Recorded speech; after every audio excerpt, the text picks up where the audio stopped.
Olá, turma! Hoje vamos continuar com a nossa programação orientada a objetos e nessa aula a gente vai ver sobre a linguagem Ruby. Bom, sobre a linguagem. É uma linguagem que possui um garbage collector. E o que é esse garbage collector, né? Ele é um lixeiro, como o nome sugere. Ele vai pegar todo o lixo ou coisa armazenada que você não usa e vai limpar. Então, por exemplo, se você tiver uma variável que você atribuiu ali, mas você nunca usou ela no código. Quando você for rodar no computador, ele mesmo já vai tirar essa variável para não ficar ocupando memória, não ficar gastando espaço ali à toa. Geralmente, em aplicações mais robustas, isso não é tão necessário, mas é importante ter para evitar causar algum tipo de erro. O Garbage Collector faz mais algumas coisas, mas não é tão importante para agora. Essa linguagem ela é altamente portável, ela funciona tanto no Windows quanto para qualquer Linux, para Unix, para Mac, enfim. As aplicações que você consegue fazer nela vão rodar em multiplataformas. Ela tem tratamento de exceções, né? Que quando você faz algum erro, por exemplo, ele vai detectar que tem uma exceção e vai conseguir tratar aquilo ali. Ela é dinamicamente tipada, né? Então a tipagem dela você vai conseguir alocar de uma forma dinâmica. Uma variável não precisa ser declarada como inteiro, por exemplo. Se você colocar só um número, ele vai declarar aquela variável já como inteira. É uma linguagem totalmente open source, que é uma linguagem gratuita. E tudo nessa linguagem é um objeto. Aqui nos slides está um pouco estranho, né? Tá essa divisão aqui. Porque quando eu fiz esse slide eu estava usando o PowerPoint normal, né? Aqui eu estou usando o LibreOffice. Então acho que até tinha alguma coisa escrita aqui em cima, só que ficou branco no fundo branco. Então desculpa por isso aí, que como eu troquei de computador e de sistema operacional nesse meio termo, ficou meio estranho. Mas enfim. Aqui tem uma frase que foi do criador da linguagem de Ruby. O criador é um japonês, inclusive. Acho que mais pra frente tem o nome dele, que eu não lembro de cor aqui. Mas a frase é: o Ruby é simples na aparência, mas muito complexo no interior, tal como o corpo humano. E vocês vão ver que isso é verdade, porque é muito fácil você escrever um código em Ruby. Mais fácil até que em Python, alguns dizem. Mas você consegue fazer muita coisa com o Ruby. Ele é bem complexo para fazer. Bom, vou falar um pouco dos tipos que tem em Ruby. Como eu falei, é tudo dinamicamente tipado, então você não precisa declarar, mas ele vai pegar essas três opções aqui, que é o fix none, que é para quando eu estou declarando um número inteiro, né? Então, 30 ali, por exemplo, é um inteiro. Float, que é para algum ponto flutuante, 3,14, né, o pi, ele vai pegar como um ponto flutuante, o número real. E a string, que pega qualquer tipo de texto. Então não tem char, né, não tem um caractere específico. Um caractere nada mais é que uma string de uma unidade ali. Tá. Comentários. Comentários simples são feitos utilizando hashtag. Então ali tem um comentário simples, um exemplo. Comentários compostos vão iniciar com begin e terminar com end. Então aqui, por exemplo, eu vou começar com um comentário composto e vou até o fim ali, que é com igual end. Aí no exemplo mostra certinho. Para importar a biblioteca, que são as gens, a gente usa o comando require. Então, quando você for pesquisar por alguma biblioteca, você tem que pesquisar por esse nome aqui, gens, que é o nome que eles usam. Como Ruby é uma gema, né? Gens é gemas. É só o nome que ele decidiu colocar quando ele criou a linguagem. Então, por exemplo, a gente tem esse require, que é para chamar, e aqui a gente está chamando essa biblioteca Watir. Ou se a gente quiser fazer um WebDriver do Selenium, também tem esse require Selenium WebDriver. Então, qualquer biblioteca que você for chamar, você usa esse require. Para printar, tem duas formas de printar com Ruby: o comando puts e o comando print. A única diferença entre eles é que o puts vai pular uma linha automaticamente depois do final, né? Ele tem uma quebra de linha, e o print não tem. Então aqui esse puts olá mundo, ele já vai pular para a próxima linha, e aqui o x é igual a 10 que eu estou declarando, lembrando que eu não estou declarando o tipo, né? Dinamicamente tipado.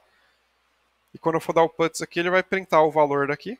A gente passa por referência, né? Então tem que ter esse hashtag e tudo que tiver dentro do parênteses. E no y a mesma coisa. Aí, aqui só um outro detalhe. Como já é dinamicamente tipado, você não precisa nem especificar o jeito que você vai passar aqui. Você só coloca o hashtag e dentro das chaves que vai sair o texto que você quer. Então, tanto para o X ele vai printar 10, quanto para o Y aqui ele vai printar o Olá, e não vai ter diferença, você não vai precisar converter nem nada. A entrada de dados a gente usa pelo comando gets. Esse comando ele lê uma linha de texto, inclui uma quebra de linha. Então, por incluir essa quebra de linha, a gente vai ter que usar o método chomp, que aí ele quebra essa quebra de linha. Então, por que a gente tem que fazer isso, né? Se a gente entrar com um valor numérico, por exemplo, um 1, quando você coloca o 1 e dá um Enter, ele não vai considerar que é um número, porque vai ter esse Enter no final. Então pode dar um problema, porque como tem um caractere especial ali que não é um número, ele não vai considerar como número na tipagem dinâmica. Então por isso que é importante ter esse chomp para tirar essa quebra de linha. Então aqui o exemplo, estou dando um puts, por favor, insira seu nome. Aí quando eu vou dar esse gets, eu passo o comando .chomp. E quando eu for printar, vai printar só o nome, sem ter a quebra de linha. Esse gets, ele retorna uma string. Então, se você precisar do valor numérico, né, a gente tem que converter. Aí, como eu falei, se tiver a quebra de linha no final, ele não vai conseguir converter. Porque vamos considerar que a quebra de linha é um espaço ali, por exemplo. Um com um espaço. Isso não é um número. O número é só o 1. Então a gente precisa tirar esse espaço do final e depois converter para número. Porque todo valor que você entra no gets, ele considera como uma string. Então, para transformar num inteiro, você usa esse toI, é um ponto toI, e para transformar em flutuante, você usa o ponto toF. Então, aqui tem um exemplo, né? Ser a sua idade, gets.chomp para tirar a quebra de linha e o toI para converter. Então, aqui, quando você for fazer alguma conta, você consegue fazer a soma direto. Aqui são alguns operadores que a gente tem, né? Soma, subtração, multiplicação, divisão, padrão, não muda nada. Aqui tem potenciação também, que é interessante, 2 asteriscos. Então, se eu colocar um 3, asterisco, asterisco 3, por exemplo, ele vai fazer um 9. Não, 9 não, 27. Que é 3 elevado a 3. Não é um 9. E a porcentagem, a gente pega o resto da divisão, né, que é chamado de módulo. Alguns operadores de diferenciação aqui tem o maior igual, menor igual, igual diferente. Esses aqui são padrão para igual nas outras linguagens, né? E o AND e o OR a gente pode usar um 2e comercial ou duas barrinhas, ou escrever AND ou OR. Também é a mesma coisa das outras linguagens que a gente vê. O if else dessa condição, dessa linguagem. A gente vai colocar o if, a condição e o comando, depois o else if, condição 2 e o comando, e o else para quando não cair nenhuma dessas condições aqui de cima, ele vai cair nesse comando aqui de baixo. E o end é para quebrar esse bloco, para terminar esse bloco aqui. Agora sobre as estruturas de repetições. A gente tem o for, o while, o until e o each. O for ele é usado para iterar uma faixa de valor ou uma coleção. Então, por exemplo, aqui, se eu colocar for i de 1 até 5 e printar o i, a estrutura que a gente coloca é dessa forma aqui. Esse in significa que ele vai ler do 1 e vai até o 5. E eu vou printar. Se eu colocar outros dois pontos e outro número aqui, é o tanto que ele vai pular. Então, for i em 1 até 5, se eu colocasse outros dois pontos e um 2 ali, ele pularia de 2 em 2. Então ficaria 1, 3 e 5. Aí ele vai chegar até o 5 e vai parar. O while, ele vai executar aquele bloco enquanto a condição for verdadeira. Então aqui, enquanto o contador for menor ou igual a 5, ele vai printar o contador e vai somar 1 para o contador. Então isso aqui vai se repetindo. A diferença dos dois é igual a qualquer outra linguagem, né?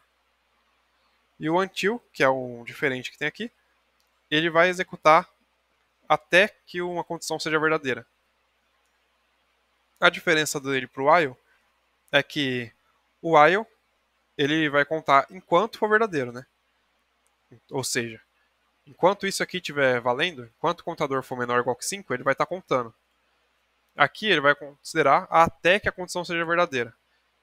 A diferença é que aqui ele vai printar até o 5, e aqui ele também vai printar até o 5 porque tem o igual. Se não tivesse igual, ele printaria até o 4, né? Porque ele vai ler essa variável aqui do while antes de executar o código. Aqui ele vai ler depois. E o it, que é um iterador, é para iterar sobre elementos de uma array. Uma coleção, né? Uma array é uma coleção. Então aqui eu vou ter vários números, de 1 até 5. E esse números.it, eu vou conseguir pegar todos os números que estão aqui. Só que aí eu estou declarando que cada número vai ficar dentro de um n, né? Esse operador, essa barra reta aqui, eu não lembro o nome desse operador certinho, mas é como se fosse um módulo. Você coloca o nome do coisa que você vai printar. Então quando você for printar, ele vai pegar em cada um desses aqui um n. E o n é o número do que está aqui. É o valor do número. Então quando você for printar ali, ele vai printar 1, 2, 3, 4, 5. É bom. Agora começar com a parte de orientação a objetos mesmo, né? Até agora foi só uma introdução da linguagem, por isso que eu passei rápido também. É bem tranquilo fazer funcionar. Como vocês viram, é bem simples, né? Tem pouca coisa que difere do C++ que a gente vê no curso. E aqui, para começar, criar um método, a gente vai iniciar com o comando def, que é para definir, né? E terminar com end. Então, por exemplo, o def olá. O nome desse define, dessa definição, é um olá. E quando eu chamar ela, ela vai printar olá mundo. Então, quando eu for chamar dentro da main esse método, eu coloco um olá lá e ele vai printar isso daqui. É como se fosse uma função de C++. Aí aqui já tem um... Ah não, essa aqui é outra coisa. Para definir o nome que a gente vai printar, a gente pode passar um parâmetro, que é igual ao C++ também. A gente consegue colocar um parâmetro aqui e ele vai puxar. Então, esse def olá, passando um parâmetro. Quando eu for printar, né? Quando eu for chamar esse olá, vou colocar um hashtag nome aqui que ele vai printar o que ele receber aqui de cima. Agora, para criar uma classe, a gente usa o comando class. Dentro de uma classe, a gente consegue ter vários métodos ou vários atributos daquela classe. Então, o construtor, a gente usa como initialize. Então, a classe teste vai ter que o nome é igual ao mundo. Esse arroba é a mesma coisa que aquele self que eu tinha mostrado em C++. Então, arroba nome é igual a nome. Eu estou pegando o nome que eu peguei aqui, que é o mundo no caso, e declarando ele como o mundo. É um pouco confuso, porque nome igual a nome é óbvio, né? Mas ele tem que pegar o que está dentro dessa classe. E depois eu vou printar aqui com o de isolar, que é um método dessa classe teste. E vou printar olá e o nome. Então nesse caso aqui vai dar um olá mundo, né? Hello world padrão. Para chamar isso daqui na classe main, seria bem tranquilo. Eu coloco a classe, né, que é teste, e um ponto para chamar o método. Então, teste ponto de isolar. E ele printaria isso aqui. Como eu falei, o construtor da classe fica no método initialize. Então aqui eu tenho a minha classe. Estou inicializando com parâmetro 1 e parâmetro 2. E o código para instanciar e inicializar a instância. Então o atributo 1, que é o que eu quero, né? Por exemplo, o nome vai ser o parâmetro 1.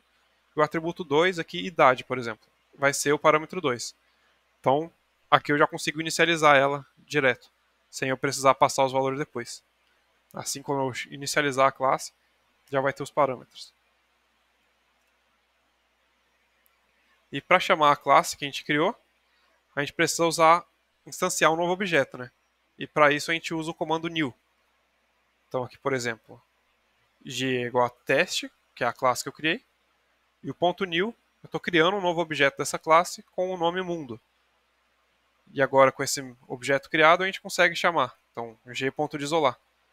Ele vai printar o olá mundo, como estava aqui, né? Olá e o nome. para fazer encapsulamento de um membro, a gente só usa o private. Aqui é bem tranquilo. Então, private x é igual a 5, estou determinando que a variável x é uma variável privada. E tanto para variável quanto para método. Então, o private def, estou definindo o método, né? O def para definir o método. E call saldo, vou determinar que o método call saldo é privado. Aí aqui eu estou fazendo um exemplo de uma classe. A classe animal. Estou inicializando ela com o nome, declarando o nome dela aqui. E fazendo um método, né? O falar. Que vai fazer, putz, qual animal? Opa, play.